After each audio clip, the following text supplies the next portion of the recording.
ಪ್ರತಿ ಸಂದರ್ಭದಲ್ಲಿ ಸ್ವಲ್ಪ ಇನ್ವಾಲ್ವ್ ಮಾಡ್ಕೊಂಡ್ರೆ ಅಲ್ಲಿರ್ತಕ್ಕಂಥವ್ರನ್ನ ಲೇಬರ್ಸ್ ಅನ್ನ ಐಡೆಂಟಿಫೈ ಮಾಡ್ಲಿಕ್ಕೆ ಅನುಕೂಲ ಆಗುತ್ತೆ. ಆಗ್ಬೋದಲ್ಲ ಕಳಕಳಿಯ ಹೊರತು ನನಗೆ ರಿವ್ಯೂ ಮಾಡಬಹುದು. ನಾನು ವೈಯಕ್ತಿಕವಾಗಿ ತಮ್ಮ ಹತ್ರ ಬಂದು ಮಾತಾಡ್ತೀನಿ. ಸದನವನ್ನ ನಾನು ಇದ್ರ ಬಗ್ಗೆ ಹೆಚ್ಚಿಗೆ ತಗೊಳಕ್ಕೂ ಇಷ್ಟಪಡಲ್ಲ. ವೈಯಕ್ತಿಕವಾಗಿ ಮಾತಾಡ್ತೀನಿ. ಇಲ್ಲಿ ಕೂತು ತಾವು ಫಸ್ಟ್ ರೀಫಂಡ್ ಮಾಡಿಸೋದ್ರ ಬಗ್ಗೆ, ಅದ್ರ ಬಗ್ಗೆ ಅಂದ್ರೆ ಹುಡುಗರಿಗೆ ಏನ್ ಕೊಡ್ತೀರಿ ಅದ್ರದ್ದು ಒಂದ್ ಕಡೆ ಆದ್ಯತೆ ಕೊಡಿ. ಜೊತೆಗೆ ತಾವು ತಮ್ಮ ಅಧಿಕಾರಿಗಳಿಗೆ ಎಲ್ಲಾ ಕ್ಷೇತ್ರದವರು ನಿರಂತರ ಸಂಪರ್ಕದಲ್ಲಿದ್ದು ಅಲ್ಲಿರ್ತಕ್ಕಂಥ ಕಾರ್ಮಿಕರಿಗೆ ಈ ಬೆನಿಫಿಟ್ ಸಿಕ್ಕೋ ರೀತಿಯಲ್ಲಿ ಒಂದು ಡೈರೆಕ್ಷನ್ಸ್ ಕೊಡಿ. Thank you. ಹನುಮೇಗೌಡ ಪಾಟೀಲ್, ದೊಡ್ಡನಗೌಡ ಹನುಮೇಗೌಡ ಪಾಟೀಲ್.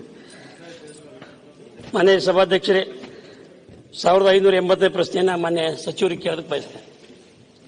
ಒದಗಿಸಲಾಗಿದೆ ಉತ್ತರ ಒದಗಿಸಿದ್ದಾರೆ ಮಾನ್ಯ ಅಧ್ಯಕ್ಷರೇ. ನಾನು ಕೇಳಿರ್ತಕ್ಕಂಥದ್ದು ನಮ್ಮಲ್ಲಿರ್ತಕ್ಕಂಥ ವಿಂಡ್ ಪವರ್, ಅದರಿಂದ ಬಹಳಷ್ಟು ರಸ್ತೆಗಳು ಹಾಳಾಗ್ತಾ ಇವೆ. ತಾವು 10 ಕೋಟಿ ರೂಪಾಯಿ ಕೊಟ್ಟಿದ್ರ ಬಗ್ಗೆ 3054ನಲ್ಲಿ 81 ಲಕ್ಷ ಕೊಟ್ಟಿದ್ರ ಬಗ್ಗೆ ಎಲ್ಲವೂ ಕೂಡ ಕೊಟ್ಟಿದ್ದೀವಿ.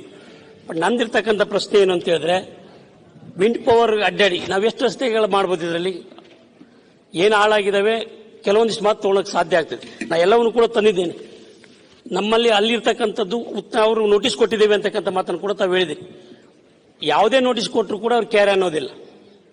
ಪರಿಸ್ಥಿತಿ ಏನಾಗಿದೆ, ತಾವು ಹೇಳಿದಾಗ ನೋಟಿಸನ್ನು ಕೊಟ್ಟಿದ್ದಾರೆ, ಅದಕ್ಕೆ ಯಾವುದೇ ತನಕ ಉತ್ತರವನ್ನು ಅವ್ರು ಕೊಡೋದಿಲ್ಲ. ಪರಿಸ್ಥಿತಿ ಇನ್ನೊಂದು ಏನಾಗ್ತಾ ಇದೆ ಅಂತ ಹೇಳಿದ್ರೆ, 40-45 ಟನ್ ತಗೊಂಡು ಅಡ್ಡಾಡ್ತಾರೆ ಅವರು. ನಮ್ದಿರ್ತಕ್ಕಂಥದ್ದು 15 ಟನ್ ಮಾತ್ರ ಕೆಪಾಸಿಟಿ. ಬಹಳಷ್ಟು ರಸ್ತೆಗಳು ಹಾಳಾಗ್ತವೆ. ಜೊತೆಗೆ ಅಲ್ಲಿರ್ತಕ್ಕಂಥ, ನಾನು ತಮ್ಮ ಗಮನಕ್ಕೆ ತರಕ್ಕೆ ಬಯಸ್ತೇನೆ, ಅಲ್ಲಿರ್ತಕ್ಕಂಥ ರೈತರು ಅಥವಾ ಯಾವುದೋ ಸಂಘಟನೆಗಳು ಹೋಗಿ ಅಂತ ತಡೆ ಮಾಡಿದರೆ ಅವ್ರು ಪೊಲೀಸ್ ಸ್ಟೇಷನ್ಗೆ ಹೋಗ್ತಾರೆ. ನಮ್ಮ ಪೊಲೀಸರು ಹೇಗಿದ್ದಾರೆ ಅಂತೇಳಿ, ಪೊಲೀಸರು ಹೇಗಿದ್ದಾರೆ ಅಂತ ಪೊಲೀಸರು ನಮ್ಮ ರೈತರನ್ನ ಕರೆದು ಜಬರ್ಸೋದು, ಕೇಸ್ ಹಾಕೋದು ಮಾಡ್ತಾರೆ ಹೊರತು ಅವ್ರಿಗೆ ಹೇಳ್ತಕ್ಕಂಥ ಪ್ರಶ್ನೆ ಇಲ್ಲ. ಹಾಗಾಗಿ ಇದಕ್ಕೆ ದಯವಿಟ್ಟು ಕಡಿವಾಣ ಆಗ್ಲೇಬೇಕು. ಯಾಕಂದ್ರೆ ಸುಮಾರು 15, 14, 14, 15 ಒಂದು ಪವರ್ ವಿಂಡ್ಗಳು ನಮ್ಮಲ್ಲಿ ಬಂದಿದ್ದಾವೆ. ನಮ್ಮ ಎಲ್ಲ ರಸ್ತೆಗಳು ಕೂಡ ಹಾಳಾಗಿ ಹೋಗ್ಬಿಟ್ಟಿದ್ದಾವೆ. ಯಾವುದೇ ಪರಿಸ್ಥಿತಿ ಒಳಗೆ ಅಡ್ಡಾಡಕ್ಕೆ ಆಗದೆ ಇರ್ತಕ್ಕಂಥ ಪರಿಸ್ಥಿತಿ ಇದೆ. ಹಾಗಾಗಿ ಇದಕ್ಕೆ ಏನಾದರೂ ಕಟ್ಟುನಿಟ್ಟಿನ ಕ್ರಮ ಕೈಗೊಳ್ಳಬೇಕು ಅಂತಕ್ಕಂಥ ವಿನಂತಿಯನ್ನು ಮಾಡ್ಕೊಳ್ತೇನೆ. ಜೊತೆಗೆ ಏನು ಇದು ಬಹಳಷ್ಟು ಸಮಸ್ಯೆ ಆಗ್ತಾ ಇದೆ, ರೈತರಿಗೂ ಕೂಡ ಸಮಸ್ಯೆ ಆಗ್ತಾ ಇದೆ. ಯಾಕಂದ್ರೆ ಅವ್ರು ಹೋಗ್ಬೇಕಂದ್ರೆ ಒಂದು ರಸ್ತೆ, ನಮ್ಮ ರಸ್ತೆ ಮೇಲೆ ಹೋಗ್ಬೇಕು. ನಮ್ಮ ರಸ್ತೆ ಏನಾದರೂ ಬಂದ್ ಮಾಡಿದ್ರೆ ಅಥವಾ ಯಾರಾದ್ರೂ ಅಬ್ಜೆಕ್ಷನ್ ಮಾಡಿದ್ರೆ ನೇರ ಪೊಲೀಸ್ ಸ್ಟೇಷನ್ಗೆ ಹೋಗ್ತಾರೆ. ಅಲ್ಲಿರ್ತಕ್ಕಂಥ ಪೊಲೀಸ್ ಬಂದು ಅವ್ರು ಜಬರಿಸ್ತಾರೆ, ನಿಮ್ಮ ಮೇಲೆ ಕೇಸ್ ಹಾಕ್ತೀನಿ ಅಂತಕ್ಕಂಥ ಮಾತನ್ನು ಹೇಳ್ತಾರೆ.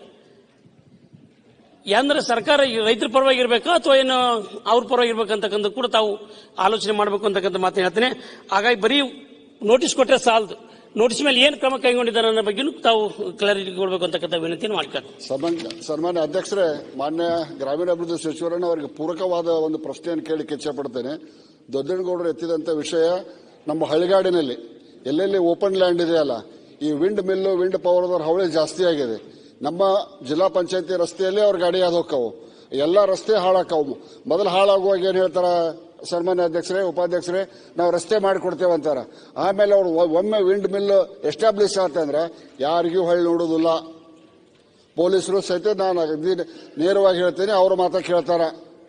ಅದಕ್ಕೆ ದಯವಿಟ್ಟು ಇದ್ರ ಮೇಲೆ ತಾವು ಕಟ್ಟುನಿಟ್ಟಿನ ಕ್ರಮ ತಗೊಂಡು ತಮ್ಮ ಜಿಲ್ಲಾ ಪಂಚಾಯತಿ ರಸ್ತೆಗಳನ್ನು ಉಳಿಸಿಕೊಳ್ಳಕ್ಕೆ ಪ್ರಯತ್ನ ಮಾಡಬೇಕು.